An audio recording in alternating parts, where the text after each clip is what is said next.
আসসালামু আলাইকুম। আজকে থেকে সরকারি প্রাথমিক বিদ্যালয়ের তৃতীয় চতুর্থ এবং পঞ্চম শ্রেণীর তৃতীয় প্রান্তিক মূল্যায়ন শুরু হয়েছে। সে লক্ষ্যে আমাদের ৫৫ নং উলানিহাট সরকারি প্রাথমিক বিদ্যালয়েও তৃতীয় চতুর্থ এবং পঞ্চম শ্রেণীর মূল্যায়ন কার্যক্রম আমরা শুরু করেছি। আর সে লক্ষ্যে আমাদের ছাত্রছাত্রীরা তারাও তৃতীয় প্রান্তিক মূল্যায়ন উৎসাহের সাথে অংশগ্রহণ করেছে এবং তারা সুন্দরভাবে মনোযোগ সহকারে পরীক্ষায় যথাযথ যে প্রশ্ন উত্তর আছে সেগুলো তারা কিন্তু লিখে যাচ্ছে। সবাই চেষ্টা করছে, যেহেতু তৃতীয় প্রান্তিক মূল্যায়ন, তাই সবাই চেষ্টা করছে যাতে করে ভালো একটি এক্সাম দেওয়া যায় এবং কীভাবে ভালো করা যায় সেজন্য সবাই মনোযোগ সহকারে, ধৈর্য সহকারে তারা কিন্তু তাদের এক্সামটি চালিয়ে যাচ্ছে। এখানে সবাই মোটামুটি লেখার চেষ্টা করতেছে।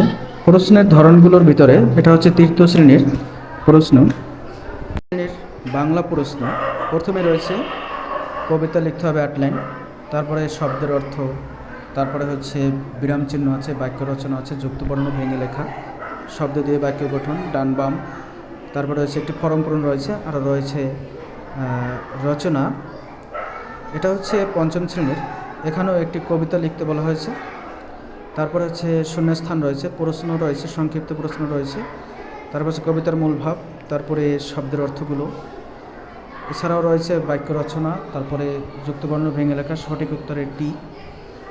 এছাড়াও একটি অনুচ্ছেদ দেওয়া হয়েছে যা থেকে 5টি প্রশ্ন তাদেরকে দিতে হবে। এছাড়াও রয়েছে ফর্ম পূরণ, তারপরে রচনা রয়েছে। তো প্রশ্নের ধরন খুবই সুন্দর, ছাত্রছাত্রীরা খুব মনোযোগ সহকারেই তারা এই প্রশ্নগুলোর উত্তর কিন্তু দিয়ে যাচ্ছে। এটা হচ্ছে চতুর্থ শ্রেণীর বাংলা প্রশ্ন। এখানেও একটি কবিতা 8 লাইন লিখতে বলা হয়েছে, তারপরে সংক্ষিপ্ত উত্তর রয়েছে, রচনামূলক প্রশ্নের উত্তর রয়েছে, শব্দের অর্থ রয়েছে, শূন্যস্থান পূরণ এটাও রয়েছে, বিপরীত শব্দ, তারপরে রয়েছে সমার্থক শব্দ, এছাড়াও আছে বাক্য গঠন, তারপরে রয়েছে বিরাম চিহ্ন, এরপরে বহু নির্বাচনী অর্থাৎ সঠিক উত্তরে টিক এটাও রয়েছে, যুক্তবর্ণ ভেঙে লেখা এটা রয়েছে, এক কথায় প্রকাশ তাও রয়েছে, তারপরে রচনা লিখন এটাও রয়েছে। সর্বোপরি ছাত্রছাত্রীদের কাছ থেকে জানা যায় যে আসলে প্রশ্নের ধরনটা অনেক সুন্দর হয়েছে এবং তাদের কমন পড়েছে, তাই সবাই সুন্দরভাবেই আনন্দের সহিত লিখে যাচ্ছে।